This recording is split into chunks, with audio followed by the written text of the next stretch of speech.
Hi friends, ಎಲ್ಲರೂ ಹೇಗಿದ್ದೀರಾ? ನೀವೆಲ್ಲರೂ ಚೆನ್ನಾಗಿದ್ದೀರಾ ನಂಬ್ತೀನಿ. ನಾವು ಚೆನ್ನಾಗಿದ್ದೀವಿ. ಇವತ್ತು ಬಂದು ಥರ್ಸ್ಡೇ ಆಫ್ಟರ್ನೂನ್.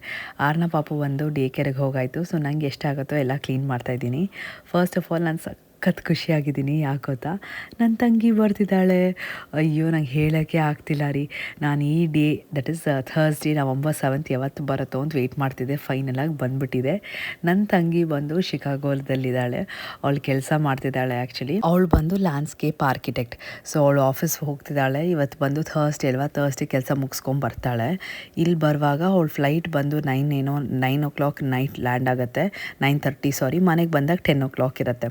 ಸೊ ನಂಗೋಸ್ಕರ ನನ್ನ ಜೊತೆ ಟೈಮ್ ಸ್ಪೆಂಡ್ ಮಾಡಬೇಕು ಅಂತ ಅವಳು ಬಂದು ಫ್ರೈಡೇ ಆ್ಯಂಡ್ ಮಂಡೇ ರಜಾ ಹಾಕಿದ್ದಾಳೆ. ಸೊ ನಂಗೋಸ್ಕರ ರಜಾ ಹಾಕ್ತಿದ್ದಾಳೆ. ಅದು ನಂಗೆ ಬಂದು ಇನ್ನೂ ಖುಷಿ ಕೊಡ್ತಿದೆ. ಅಪ್ಪ, ಒಂದು ಹೋಲ್ ವೀಕೆಂಡ್ ನನ್ನ ತಂಗಿ ನನ್ನ ಜೊತೆ ಇರ್ತಾಳೆ ಅಂತ. ನಾನು ಆ್ಯಕ್ಚುಲಿ ತುಂಬ ಫ್ರ್ಯಾಂಕಾಗಿ ಹೇಳಬೇಕು ಅಂದರೆ, ನಮ್ಮ ಅಪ್ಪ ಅಮ್ಮ ನಂಗೆ ಕೊಟ್ಟಿರೋ ಒಂದು ದೊಡ್ಡ ಬ್ಲೆಸ್ಸಿಂಗ್ ಬಂದು ನನ್ನ ತಂಗಿ ತಮ್ಮನೇ. ನೀವು ಅನ್ಕೋಬೋದು, ಇವಳು ಸ್ವಲ್ಪ ಜಾಸ್ತಿ ಹೇಳ್ತಿದ್ದಾಳೆ ಅಂತ. ಖಂಡಿತ ಇಲ್ಲ. ಎಸ್ಪೆಷಲಿ ನಿಮ್ಗೆ ಬಂದು ಒಂದು ತುಂಬ ಚೆನ್ನಾಗಿರೋ ಬಾಂಡ್ ನಿಮ್ಮ ಸಿಬ್ಲಿಂಗ್ಸ್ ಜೊತೆ ಇದ್ದರೆ ಖಂಡಿತ ನಾನೇನು ಹೇಳ್ತಾ ಇದ್ದೀನೋ ಅದು ನಿಮಗೆ ಅರ್ಥ ಆಗುತ್ತೆ. ನಂಗೆ ಬಂದು ನನ್ನ ತಂಗಿ ತಮ್ಮ ಬಂದು ಏನು ಹೇಳೋದು, ಒಂದು ರಾಕ್ ಥರ, ನನ್ನದು ಬ್ಯಾಕ್ ಬೋನ್ ಥರ. ಸೊ ತುಂಬ ಖುಷಿ ಆಗ್ತಿದೆ. ಭರತಕ್ಕೆ ಬರೋಕ್ಕಾಗಲಿ, ಯಾಕಂದರೆ ಅವನಿಗೆ ಎಕ್ಸಾಮ್ ಇದೆ. ಸೊ ಪ್ರಿಯಾ ಮಾತ್ರ ಬಂದಳು. ಅವಳು ಬರುವಾಗ ಆರ್ನ ಪಾಪು ಮಲ್ಕೊಂಬಿಟ್ಲು, ಯಾಕಂದರೆ ತುಂಬ ಲೇಟಾಗಿ ಹೋಯ್ತಲ್ಲ ಅದಕ್ಕೆ. ಅದಾದಮೇಲೆ ಪ್ರಿಯಾ ಅಂದ್ಲು, ನಾನು ಹೋಗಿ ಎಬ್ಸ್ಲಾ ಅಂತಾರ ಅಂದೆ. ಕೊಡ್ತೀನಿ ತಲೆ ಮೇಲೆ, ಪ್ಲೀಸ್ ಅವಳನ್ನ ಎಬ್ಸ್ಬೇಡ. ಅವಳು ಎಬ್ಸಿದ್ರೆ ಅಷ್ಟೇ ನಿನ್ನ ನಿದ್ದೆನೂ ಹೋಗುತ್ತೆ, ನನ್ನ ನಿದ್ದೆನೂ ಹೋಗುತ್ತೆ. ಅವಳು ನಿದ್ದೆ ಮಾಡಲ್ಲ, ತುಂಬ ಎಕ್ಸೈಟ್ ಆಗಿ ಹೋಗ್ತಾಳೆ ಅಂತ.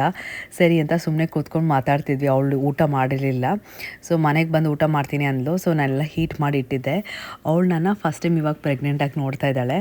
ಖಂಡಿತ ವೀಡಿಯೋ ಕಾಲೆಲ್ಲ ಮಾಡಿರ್ತೀವಿ, ಬಟ್ ಫಿಸಿಕಲಾಗಿ ಇವಾಗ ನೋಡ್ತಿದ್ದಾಳೆ.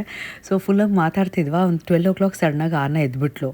ಆಮೇಲೆ ಪ್ರಿಯಾ ಹೋಗಿ ನಾನೇ ಮಲಗಿಸ್ತೀನಿ ಅಂತ ಹೋದ್ಲು. ಆರ್ನ ನೋಡ್ಬಿಟ್ಟು ಪ್ರಿಯಾ ಚಿತಿ ಅಂತ ತಪ್ಕೊಂಡು ಮಲ್ಕೊಂಬಿಟ್ಲು. ನಂಗೆ ನೋಡೋಕ್ಕೆ ತುಂಬ ಖುಷಿ ಆಗೋಯ್ತು. ಪ್ರಿಯಾ ಇರೋ 4 days ಬಂದು ಅವಳೇ ಫುಲ್ ಕುಕ್ ಮಾಡಿದ್ಲು ನನಗೆ. Different dishes. ನಂಗೆ ಅಕ್ಕಿ ರೊಟ್ಟಿ ಅಂದರೆ ತುಂಬ ಇಷ್ಟ. ಸೊ ಶೇಷ್ನಿಗೂ ತುಂಬ ಇಷ್ಟ. ಸೊ ನಂಗೆ ಅಕ್ಕಿ ರೊಟ್ಟಿ, ಪಾಸ್ತಾ, ಆಮೇಲೆ ಪಾಲಕ್ ಪನ್ನೀರು ಆ್ಯಂಡ್ ಏನೇನೋ ಕುಕ್ ಮಾಡಲು ತುಂಬ ಚೆನ್ನಾಗಿತ್ತು ಟೇಸ್ಟು. ಆ್ಯಂಡ್ ಏನು ಗೊತ್ತಾ ರೀ, ಟು ಬಿ ವೆರಿ ಫ್ರ್ಯಾಂಕ್, ಇವಾಗ ನಾವು ಬಂದು ನಮ್ಮ ಇನ್ಲಾಸಿಂದ, ನಮ್ಮ ಫ್ಯಾಮ್ಲಿಯಿಂದ, ರಿಲೇಟಿವ್ಸಿಂದ ಸ್ವಲ್ಪ ದೂರ ಇರುವಾಗ ನಾವೇನು ಮಾಡ್ತೀವಿ, ಎಲ್ಲರಿಗೂ ಪ್ರಿಫರೆನ್ಸ್ ಕೊಡ್ತೀವಿ. ಅಂದರೆ ಮಕ್ಕಳಿಗೆ, ಮನೆ ಕೆಲಸ, ಅದು ಇದು ಅಂತ. ಸೊ ನಾವು ಮಾಡ್ಕೊಂಡು ತಿನ್ನೋಕ್ಕೆ ನಮಗೆ ಹಶು ಇರುತ್ತೆ, ಬಟ್ ಪೇಷನ್ಸ್ ಇರಲ್ಲ. ಸೊ ಅದು ನನ್ನ ಪ್ರಕಾರ that is what I think.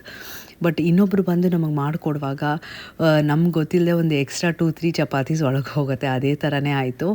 Priya ಬಂದಾಗ ನಂಗೆ ಬಂದು ಒಂದು ಮೆಂಟಲ್ ಆ್ಯಂಡ್ ಫಿಸಿಕಲ್ ರಿಲೀಫ್ ಥರ ಆಯಿತು. Thank you so much Priya, ನೀನು ಬಂದಿದ್ದು ನಂಗೆ ಸಖತ್ ಖುಷಿ ಆಯಿತು. ನಾನು ತುಂಬ ಎಂಜಾಯ್ ಮಾಡಿದೆ ಸೀರಿಯಸ್ ಆಗಿ. ನಿಮ್ಗೆಲ್ಲರಿಗೂ ಗೊತ್ತು, ನಮ್ಮ ಮನೇಲಿ ನಾವು ತುಂಬ ಬೋರ್ಡ್ ಗೇಮ್ಸ್ ಆಡ್ತೀವಿ ಅಂತ. ನಾವೆಲ್ಲರೂ ತುಂಬ ಎಂಜಾಯ್ ಮಾಡ್ತೀವಿ ಅದನ್ನು. ಸೊ ಒಂದು ಬೋರ್ಡ್ ಗೇಮ್ ಪ್ರಿಯಾ ನಮ್ಗೆ ಹೇಳ್ಕೊಟ್ಲು. ಅದಕ್ಕೆ ಹೆಸರು ಕೋಡ್ ನೇಮ್ ಅಂತ. ಸೊ ಅದನ್ನು ತರಕ್ಕೆ ನಾವು ಬಂದು ವಾಲ್ಮಾರ್ಟಿಗೆ ಹೋಗಿದ್ವಿ. ಈ ಬೋರ್ಡ್ ಗೇಮ್ ಬಂದು ವಾಲ್ಮಾರ್ಟ್, ಟಾರ್ಗೆಟ್ ಎಲ್ಲ ಕಡೆ ಸಿಗುತ್ತೆ. ಆನ್ಲೈನ್ ಅಮೆಝಾನಲ್ಲೂ ಸಿಗುತ್ತೆ. ಫುಲ್ ಆರ್ನ ಪ್ರಿಯಾ ಇಬ್ಬರು ಜೊತೆಗೆ ಅಂಟ್ಕೊಂಡಿದ್ರು. ನಾನಿನ್ನು ಬಿಟ್ಟರೆ ಸಾಕು ಅಂತ ನಾನಿದ್ದೆ. ಸೊ ಮನೆಗೆ ಬಂದ ತಕ್ಷಣ ಪ್ರಿಯಾ ನಂಗೆ ಪಾಸ್ತಾ ಮಾಡಿಕೊಟ್ಲು. ಸಕ್ಕತ್ತಾಗಿತ್ತು. ಪಾಸ್ತಾ ಮಾಡಿಕೊಂಡು ಆರ್ನ ಫುಲ್ ಡ್ಯಾನ್ಸ್ ಏರಿ. ಸೊ ಅವಳು ಬಂದು ತುಂಬ ಎಕ್ಸೈಟ್ ಆಗೋದ್ಲು, ಯಾಕಂದರೆ ಎವ್ರಿಡೇ ನನ್ನನ್ನು ಶೇಷನ್ನು ನೋಡಿ ಇನ್ನೊಬ್ಬರು ಮುಖ ನೋಡುವಾಗ ಅವಳಿಗೆ ಫುಲ್ ಖುಷಿ ಆಗೋಯಿತು. ಸರಿ ಅಂತ ಅವಳು ಸ್ವಲ್ಪ ಟಯರ್ಡಾಗಿ ಮಲಗಿಸ್ಬಿಟ್ಟು ನಾವೆಲ್ಲ ಕೋಡ್ ಗೇಮ್ ಅಂತ ಹೇಳಿದ್ನಲ್ಲ, ಆ ಗೇಮ್ ಆಡಿದ್ವಿ. ತುಂಬ ಚೆನ್ನಾಗಿತ್ತು ರೀ. ನಾವು ಎಷ್ಟು ಟೈಮ್ ಆಡಿದ್ವೋ ನನಗೆ ಗೊತ್ತಿಲ್ಲ, ಅಷ್ಟೊಂದು ಟೈಮ್ ಆಡಿದ್ವಿ. ತುಂಬ ಚೆನ್ನಾಗಿತ್ತು. ತಿರುಗಿ ನೋಡೋಷ್ಟರೊಳಗೆ ಮಂಡೇನೇ ಬಂದುಬಿಡ್ತು ರೀ. ನನಗಂತೂ ನಾನು ಅತ್ತೆ ಬಿಟ್ಟೆ, ಅಯ್ಯೋ ಪ್ರಿಯಾ ಹೊಡ್ತಿದ್ದಾಳೆ ಅಂತ. ಏನು ಮಾಡೋಕ್ಕಾಗತ್ತೆ, ಅವಳಿಗೂ ಕೆಲಸ ಇದೆ, ಅವಳಿಗೂ ಒಂದು ಫ್ಯಾಮ್ಲಿ ಇದೆ ನೋಡ್ಕೊಳ್ಳೋಕ್ಕೆ. ಸೊ ಅವಳು ಹೊರಡಬೇಕಿತ್ತು. ಬಟ್ ಏನು ಗೊತ್ತಾ, ನಾವೆಲ್ಲ ಒಂದು ಎಷ್ಟೇ ನಾವು ಅಕ್ಕ ತಂಗಿ, ಇಲ್ಲಾಂದರೆ ತಮ್ಮ ತಂಗಿ ಯಾರಿದ್ರು, ಆಫ್ಟರ್ ಒನ್ ಪಾಯಿಂಟ್ ಎಲ್ಲರಿಗೂ ಮದುವೆ ಆಗುತ್ತೆ. ಮದುವೆ ಆಗದೇ ಇದ್ದರೂ, ಇಲ್ಲ ಮದುವೆ ಆಗಿದ್ರೂ ಒಂದು ರೆಸ್ಪಾನ್ಸಿಬಿಲಿಟಿ ಥರ ಬಂದುಬಿಡುತ್ತೆ. ಸೊ ಎಲ್ಲರೂ ಅವ್ರವ್ರ ಲೈಫ್ ನೋಡ್ಕೊಂಡು ಹೋಗಬೇಕಲ್ವಾ. It's like a natural process. ನಾವು ಅಕ್ಸೆಪ್ಟ್ ಮಾಡ್ಕೊಂಡು ಮೂವ್ ಆನ್ ಮಾಡಬೇಕು. ಸೊ ಅದೇ ಥರ ಇವಾಗ ಬ್ಯಾಕ್ ಟು ರೊಟೀನ್ ನಾರ್ಮಲ್ ಡೇಗೆ ಬಂದಾಯಿತು. ಪಾಸ್ಟ್ ಫ್ಯೂ ವೀಕ್ಸಿಂದ ನಾನು ಬಂದು ಈ ಏರ್ ಫ್ರೆಶ್ನರ್ ಇರುತ್ತಲ್ಲ, ಆ ಏರ್ ಫ್ರೆಶ್ನರ್ ಬದಲಾಗಿ ಮನೆಯಲ್ಲೇ ಮಾಡೋ ಥರ ಈ ಕರ್ಪೂರ ಅಂತೀವಲ್ಲ, ಕ್ಯಾಂಫರ್. ಸೊ ಕ್ಯಾಂಫರ್ ವಾಟ್ರಲ್ಲಿ ಸ್ಪ್ರೇ ಮಾಡ್ತಾಯಿದ್ದೀನಿ. ತುಂಬ ಈಸಿ ರೀ ಇದನ್ನು ಮಾಡೋಕ್ಕೆ. ನಾರ್ಮಲ್ ಕರ್ಪೂರ ಇರುತ್ತಲ್ಲ, ಅಂದರೆ ಇವಾಗ ತಮಿಳಲ್ಲಿ ನಾವು ಪಚ್ಚ ಕರ್ಪೂರಂ ಅಂತೀವಿ.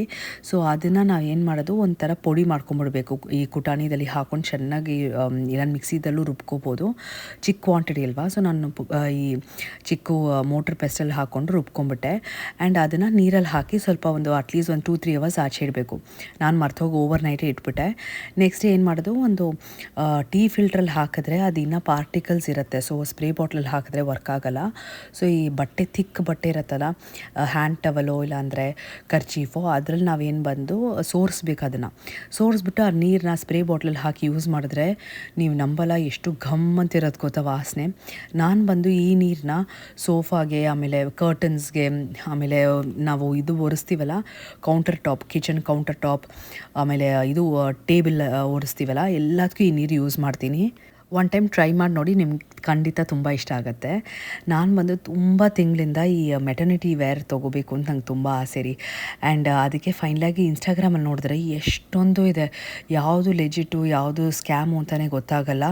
ಪ್ಲಸ್ ಎಷ್ಟೊಂದು ವೆಬ್ಸೈಟ್ಸ್ ತುಂಬ ಎಕ್ಸ್ಪೆನ್ಸಿವ್ ಆಗಿದೆ ಗೊತ್ತಾ. ಒಂದು ವೆಬ್ಸೈಟಲ್ಲಿ 2000-3000 ಅಂತೆ ಯಾವುದೋ ಒಂದು maternity dress. That is too much ಅಲ್ವಾ.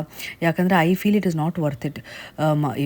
ಎನಿವೇ ಹೌ ಮೆಟರ್ನಿಟಿ ವೇರ್ ಅಂದರೆ ನಾವು ಫೀಡಿಂಗ್ ಯೂಸ್ ಮಾಡ್ಬೋದು. ಬಟ್ ಆಫ್ಟರ್ ದಟ್ ಮಗು ಬರುವಾಗ ಮಗು ವಾಮಿಟ್ ಮಾಡುತ್ತೆ, ಪಾಟಿ ಮಾಡುತ್ತೆ, ಬರ್ಪ್ ಮಾಡುತ್ತೆ, ಎಲ್ಲ ಮಾಡುತ್ತೆ. ಸೊ ನಾವೆಲ್ಲ ವಾಶ್ ಮಾಡ್ತಾನೆ ಇರಬೇಕು.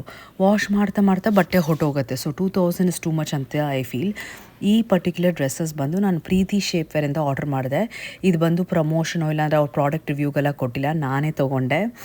ನಾನು ಯಾಕೆ ಗೊತ್ತಾ ಇದು ಹೇಳ್ತಾ ಇದ್ದೀನಿ, ಎಷ್ಟೊಂದು ಜನ ಎಸ್ಪೆಷಲಿ ಪ್ರೆಗ್ನೆಂಟ್ ವುಮೆನ್ ಎಲ್ಲರಿಗೂ ಇದು ಆಸೆ ಇರುತ್ತಲ್ಲ, at one point maternity dresses ಹಾಕೋಬೇಕು ಅಂತ. ಅದಕ್ಕೆ ನಾನು ಹೇಳ್ತಾ ಇರೋದು. ಸೊ ನಿಮ್ಮ ಫ್ರೆಂಡ್ಸ್ ಆ್ಯಂಡ್ ಫ್ಯಾಮಿಲಿ ಯಾರನ್ನು ಪ್ರೆಗ್ನೆಂಟ್ ಆಗಿದ್ದಾರೆ ಅಂದರೆ ಖಂಡಿತ ಪ್ರೀತಿ ಶೇಪ್ ವೇರಿಂದ ನೀವು ತೊಗೋಬೋದು. ನಾನು ಯಾಕೆ ಗೊತ್ತಾ ಹೇಳ್ತಾ ಇದ್ದೀನಿ, first of all price point ಬಂದು ನಾನು ಎಲ್ಲ ಡ್ರೆಸ್ಸಸ್ಗೂ 800 ರುಪೀಸ್ ಕೊಟ್ಟಿದ್ದೆ. ಒಂದೊಂದು ಡ್ರೆಸ್ಸು 800 ರುಪೀಸು. ಕಲರಿಂದ tie back, sleeve length, normal, ನೋಡೋಕ್ಕೆ ತುಂಬ ಡೀಸೆಂಟಾಗಿ ತುಂಬ ಚೆನ್ನಾಗಿದೆ. ಆ್ಯಂಡ್ ಅವ್ರು ಹೆಂಗೆ ಡಿಸ್ಕ್ರೈಬ್ ಮಾಡಿದಾರೋ ಆ ಫೋಟೋದಲ್ಲಿ ಹಾಗೆ ಇದೆ. ಸೊ ಒನ್ ಟೈಮ್ ಟ್ರೈ ಮಾಡಿ ನೋಡಿ. ಈ ಎಸೆನ್ಷಿಯಲ್ ಆಯಿಲ್ ಡಿಫ್ಯೂಸರ್ ಬಂದು Amazon.com ಇಂದ ತೊಗೊಂಡೆ. ಇದ್ರದ್ದು ಲಿಂಕ್ ಬಂದು ಡಿಸ್ಕ್ರಿಪ್ಷನ್ ಬಾಕ್ಸಲ್ಲಿ ಕೊಟ್ಟಿರ್ತೀನಿ. So if you like it you can purchase from that link. ನನ್ನ ವೀಕೆಂಡ್ ಬಂದು ಹೀಗೆ ಹೋಯಿತು. ನಿಮಗೆ ವಿಡಿಯೋ ಇಷ್ಟ ಆಯಿತು ಅಂದರೆ ಖಂಡಿತ ಮರೀದೆ ಲೈಕ್ ಮಾಡಿ, ಶೇರ್ ಮಾಡಿ, ಸಬ್ಸ್ಕ್ರೈಬ್ ಮಾಡಿ. ನೆಕ್ಸ್ಟ್ ಟೈಮ್ ನೋಡ್ತೀನಿ. ಬಾಯ್.